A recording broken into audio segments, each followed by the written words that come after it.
ជំរាបសួរពុកម៉ែបងប្អូនទាំងអស់គ្នាចាវីដេអូមួយនេះគឺសូមផ្ញើជូនទៅដល់ចិនសុភាเนาะចារួមជាមួយនឹងជាពលរដ្ឋខ្មែរទាំងអស់គ្នាឲ្យបានដឹងថានាងខ្ញុំធ្លាប់គឺអតីតជាសាខា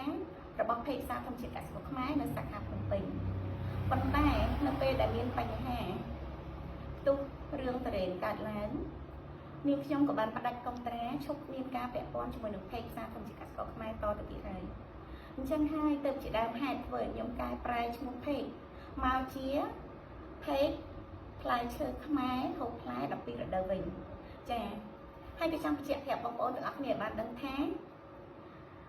នៅពេលដែលមុនពេលផ្ទុះរឿងតរេននឹងឡើងមកនៅសាខាភ្នំពេញអត់មានលោកបានថងទេបងចាអញ្ចឹងគឺខ្ញុំអត់មានបានពាក់ព័ន្ធជាមួយក្នុងរឿងហ្នឹងទេ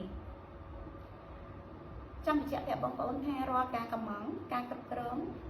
គឺការកម្មង់ផ្សេងគ្នាគ្រប់គ្រងផ្សេងគ្នាអញ្ចឹងសូមកុំឲ្យបងប្អូនមានការយល់ច្រឡំដល់ទៅទៀតលេខទូរស័ព្ទដដែល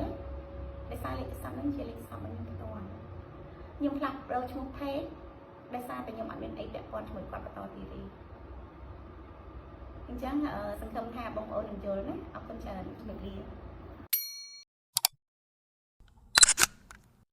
Like, share and follow more.